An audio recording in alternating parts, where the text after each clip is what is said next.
séparé de Dieu spirituellement, c'est que vous êtes mort. Vous ne vivez pas.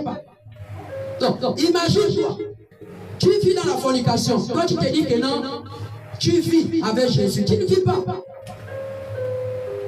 Tu ne vis pas avec le Seigneur. Tu es mort. Alors que Jésus est mort. Pour que toi tu vives la séparation avec Dieu, c'est une conséquence spirituelle. Alléluia. Donc, bien aimé, vous devez comprendre que l'une des principales conséquences de l'impudicité est la séparation spirituelle avec Dieu. Le péché sexuel brise la relation que l'on a avec Dieu et empêche la communion avec lui. Donc, quand vous êtes séparés avec Dieu, vous êtes morts. Et vous ne pouvez pas communier avec Dieu. Il y a des choses que Dieu ne peut pas vous dire. Il y a des choses que Dieu ne peut pas vous révéler. Alléluia. Beaucoup de gens se posent des questions, mais comment moi, je n'arrive pas à recevoir les mêmes messages que les autres reçoivent? Les autres ont dit que Dieu c'est comme ça. On dit, mais comment moi je n'arrive pas? Alléluia. C'est parce que tu es séparé avec Dieu. Tu n'as pas une communion avec le Seigneur. Il y a des choses que le Seigneur ne peut pas te partager. Il va le faire que lorsque tu vas prendre la décision de dire que bon Seigneur, cette fois-ci, je sors de cette vie-là. Moi, je vais te chercher. À ce moment, il va commencer à te révéler les choses cachées. Et tu seras que waouh. Parce que Jésus a dit, celui qui me cherche va me trouver. Donc, vous devez comprendre que le péché sexuel brise la relation avec Dieu. Quand tu es dans le péché sexuel, donc de tous les comportements, tous les actes que j'ai cités, les 10 comportements que j'ai cités, que ce soit la bestialité, que ce soit la fornication, que ce soit l'adultère, que ce soit toutes ces choses-là, alléluia. Le concubinage là, la polygamie là, tout ça là, quand tu es dans ces choses-là, tu es séparé avec Dieu. Tu n'es pas en harmonie avec le Seigneur Jésus-Christ. Donc il y a des choses, tu peux prier, tu peux gêner là, tu peux faire ce que tu veux là, alléluia. Si tu meurs là, l'enfer te sera ouvert. Parce que tu n'es pas dans sa volonté. Ça brise. Voici quand Ésaïe 59 va nous dire que la main de notre Seigneur Jésus-Christ n'est pas trop courte pour nous bénir. Mais le problème, c'est le péché. Le péché, c'est la barrière. Le péché, c'est la désobéissance. Sortez de l'impudicité. Oh non, je ne peux pas sortir de là. Donc tu confesses que tu ne peux pas. Ça veut dire que Jésus n'a pas le pouvoir de te sortir de là. C'est ça que tu es en train de dire. Oh, je ne peux pas sortir de là. Donc ça veut dire que Jésus n'a pas la capacité de te sortir de là. Jésus peut le faire pour toi. Jésus peut le faire. Il dit que la chair est faible, mais l'esprit est bien disposé. L'esprit est disposé à te sortir de là, bien-aimés frères et sœurs. L'impudicité, bien-aimés, est un péché grave aux yeux de Dieu. Le péché de l'impudicité est un péché grave aux yeux de Dieu. Et bien aimé, ça entraîne à un éloignement spirituel. C'est-à-dire spirituellement, tu es éloigné de Dieu. Spirituellement, tu es loin de Dieu. Voici pourquoi il y a des choses qu'il ne peut pas te révéler. Il y a des choses qu'il ne peut pas te montrer. Il y a des choses que tu ne peux pas comprendre. Il y a des choses que tu peux pas comprendre. Pourquoi? Parce que tu es séparé de Dieu à cause de la vie que tu mènes. Tu es séparé de Dieu à cause des actes que tu poses. Qui est l'impudicité. Donc, il y a des choses que tu ne peux pas comprendre dans la maison de Dieu. Il y a des choses que tu ne peux pas, c'est-à-dire dire que non. Ça, c'est le Saint-Esprit. Alléluia. Pourquoi? Parce que tu es, c'est-à-dire séparé de Dieu. Il y a des choses qui disent non. Là, on me condamne. Là, on me juge. Là, on me fait ceci. Pourquoi? Parce que tu es dans le péché. Tu es dans la désobéissance avec Dieu. Donc tout ce qu'on dit pour toi, tu vois ça comme si on te jugeait. Alléluia. Mais alors qu'on ne te juge pas, on est en train de te dire que Dieu n'est pas d'accord de ce comportement que tu affiches dans ta relation sexuelle avec ton partenaire, avec ta partenaire. Beaucoup sont encore dans la fellation. Beaucoup de chrétiens sont encore dans la fellation. Oh, on ne vit qu'une seule fois, on s'enjaille. Alléluia. Bien-aimé, mais tu vas mourir. Ce sera d'enfer avec les démons. Parce que Dieu est contre de telles pratiques. Tu es encore dans la sodomie, la pédophilie. Bien-aimé, de tels actes, Dieu condamne ça. Dieu en a marre de ces actes-là. Voici pourquoi Dieu va détruire Sodome et Gomorrhe. Et Dieu fait référence en disant que cette génération-là est plus incrédule. Cette génération sera jugée plus sévèrement que Sodome et Gomorrhe. Maintenant, réfléchissez un peu vous-même. Si au temps de Lot, Dieu dit que là-bas, c'était les hommes avec les hommes. Alléluia. Que la Bible va décrire, que la Bible va parler. Mais regardez aujourd'hui, notre génération. Nous, on a dépassé ça. Quelqu'un n'a pas dit Amen, je n'invente rien. Alléluia. Ne soyons pas comme si je disais des choses inventées. C'est la Bible. Regardez notre génération. Regardez ce que nous faisons aujourd'hui. On a des vibromasseurs aujourd'hui. Alléluia. On a des robots qu'on peut se faire du plaisir dessus sexuellement. Regardez un peu. Au temps de l'autre, il n'y avait pas ça. Là-bas, c'était seulement les hommes avec les hommes. Mais Jésus va dire que cette génération sera jugée plus sévèrement que Sodome et Gomorrhe. Donc comprenez que bien aimés, nous sommes dans les temps de la fin. Jésus vient prendre son église. Tu as besoin d'abandonner tous ces actes-là qui ne glorifient pas le nom du Seigneur Jésus-Christ.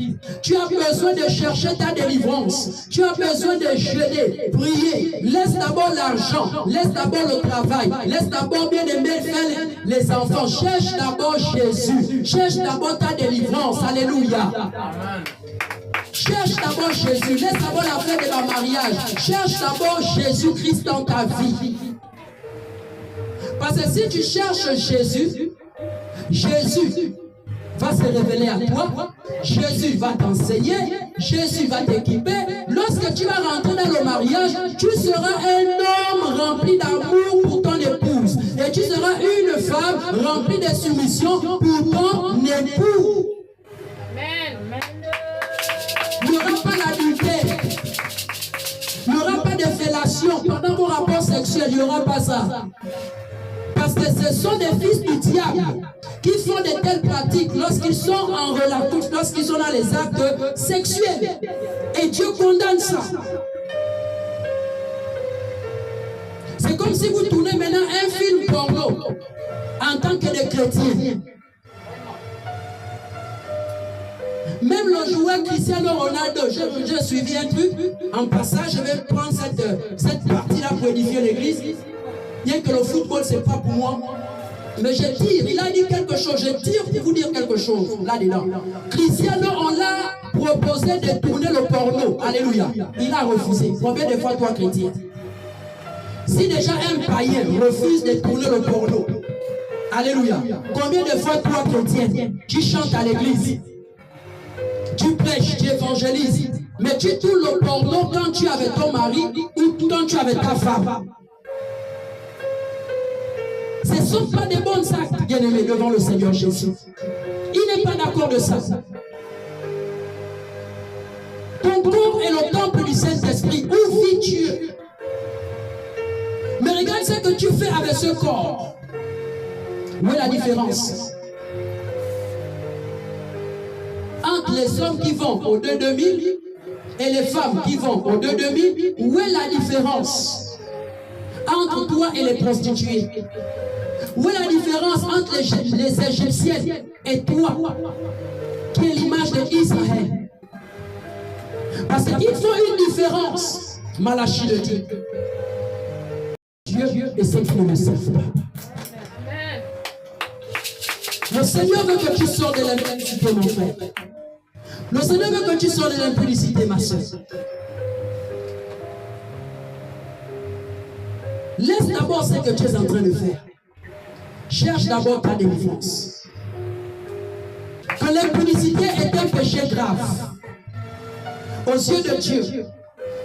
Et ça entraîne à une séparation spirituelle.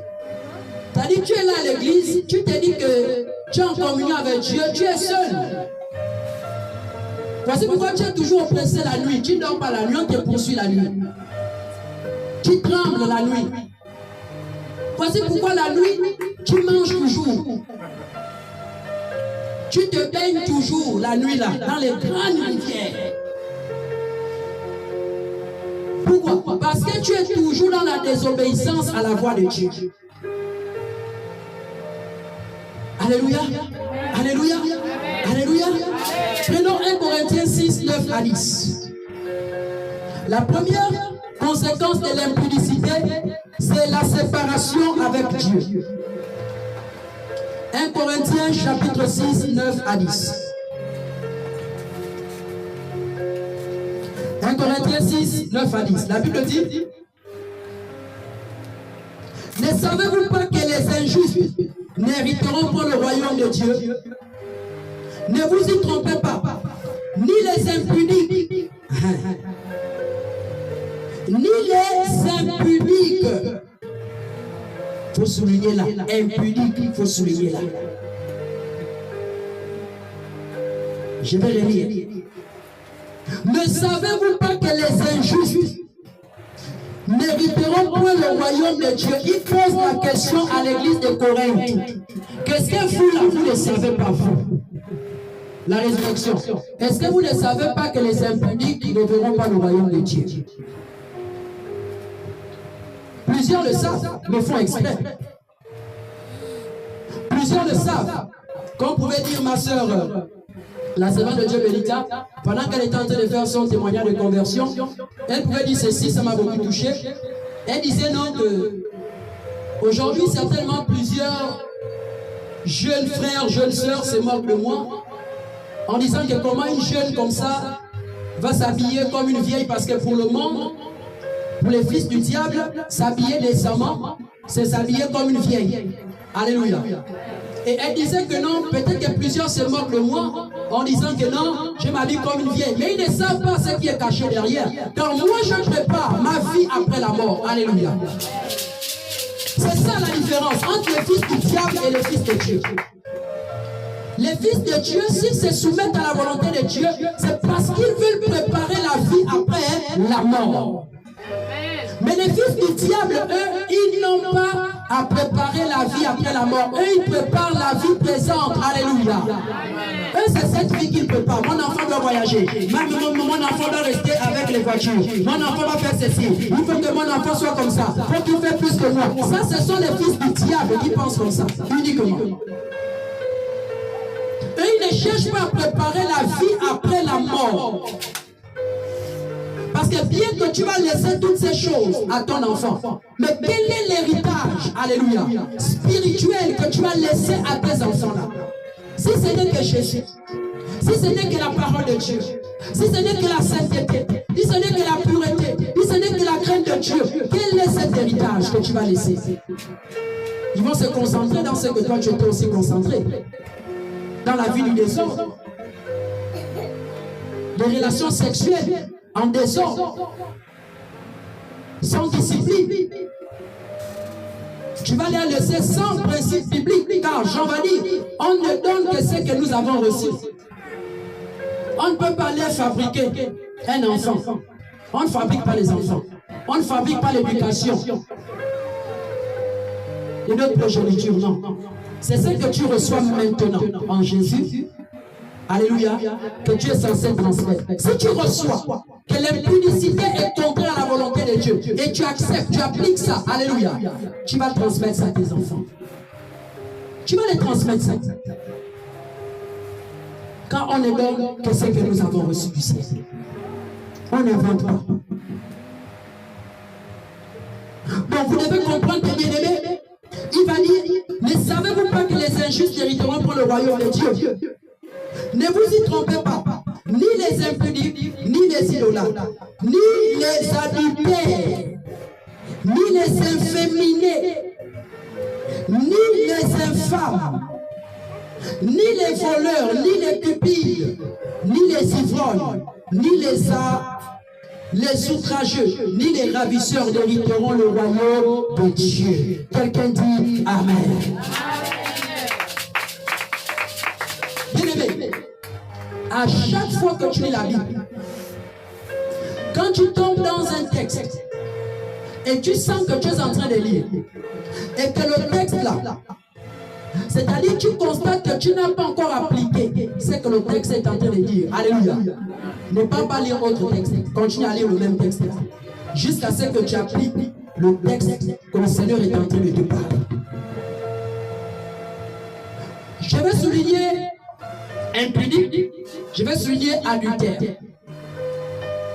J'ai dit que quand on parle de l'adultère, on fait référence à, désolé, quand on parle de l'impudicité, on fait référence à l'adultère, la fornication. On a parlé des infâmes, on a parlé des inféminés. Alléluia. Donc ceux qui deviennent des femmes là, les hommes qui deviennent des femmes. Tu fais mal les gestes comme une femme. Oh ma ça dit quoi, ça va comme ça. Oh non, tu sais, vous mourrez, vous irez en enfer. Alléluia. Amen. Vous mourrez, vous irez en enfer.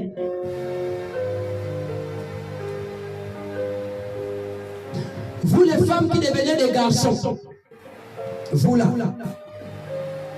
vous ne portez plus, c'est-à-dire les slips des femmes, vous c'est maintenant les slips des hommes, parce que vous êtes des hommes dans l'esprit. Vous ne voulez plus vous habiller comme des femmes, c'est comme maintenant des hommes. Vous avez maintenant des muscles, parce qu'il y a des femmes qui peuvent naître naturellement selon Dieu avec leur corps, mais il y a des femmes qui vont maintenant travailler le corps pour devenir comme des hommes. Elles sont là en débardeur, elles sont là ceci petites kilos, elles font là les choses. Bien aimé, vous allez mourir, vous irez en enfer. Il faut vous repentir.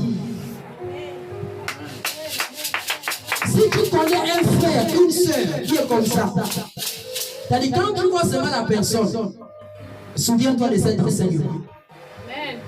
Prie pour cette personne, que la personne se répande. Dieu ne t'a pas créé homme, toi. Dieu t'a créé femme, toi. Tu as tout ce qu'une femme doit avoir. Comporte-toi comme une femme.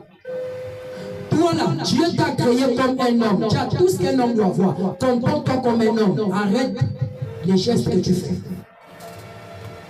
C'est ça la vie, Zoé. C'est ça la vie éternelle. C'est ça Jésus-Christ. C'est ça la parole de Dieu. S'il n'y a pas repentance, je dis mais s'il n'y a pas repentance, c'est que la mort te trouve. Dans les gestes que tu fais là. Tout ce que les femmes font, toi aussi tu fais ça. Il y a même des hommes qui ne se soulagent plus comme des hommes. Hein. Ils font maintenant comme... Mais je vous dis que cette génération, nous sommes en train de rire les amis. Mais le temps des grincements des dents arrive. Il y aura des lamentations sur la terre. Les gens vont pleurer, les gens vont dire, mais si je savais, j'allais écouter la voix des Jean-Baptiste qui criaient dans le désert. Les gens vont chercher les pasteurs. Les gens vont chercher la sainte doctrine. Alléluia. Les gens diront que, oh, on ne m'a jamais dit ces choses. Jésus va te dire, qu'est-ce qu'on t'avait dit? Tu vas répondre, on m'avait parlé des voyages. On m'a payé des voitures, on m'a payé des promotions, on m'a payé de bâtir les hôtels. On m'avait dit, j'allais voyager. Mais on t'a jamais dit que les pédés iront en enfer. On ne m'a jamais dit ça. On n'a jamais abordé même ce sujet. Le Seigneur va ouvrir la Bible. Il va dire, c'est écrit dans ma parole. Moi-même qui suis la parole, j'ai parlé. Voici. Est-ce que ce n'est pas écrit? Ouais, c'est écrit. Allez, va. Il n'y aura plus de miséricorde ce jour. Quelqu'un n'a pas dit amen, hein? Le Dieu de pitié, c'est pendant que tu écoutes la parole de Dieu. C'est pendant que tu es là dans l'assemblée où Dieu peut avoir pitié de toi. Mais une fois que tu vas fermer les yeux, l'âme va repartir à son créateur. Alléluia. Parce qu'il t'a prêté ça. C'est un prêt qu'il t'a fait. C'est pour un temps. Il va récupérer ça. Il va récupérer cette âme.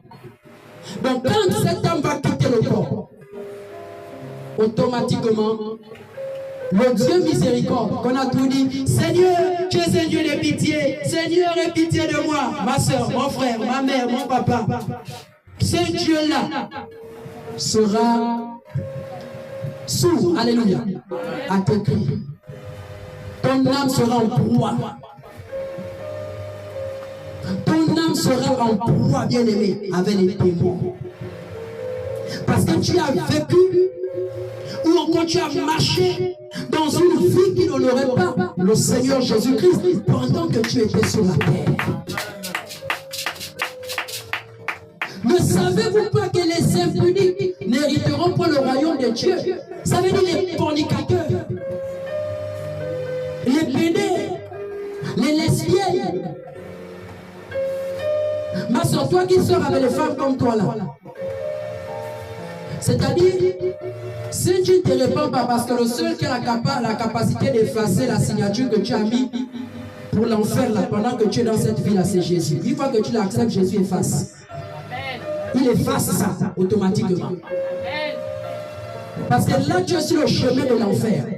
Si la mort te trouve, tu ne verras pas Dieu. Amen.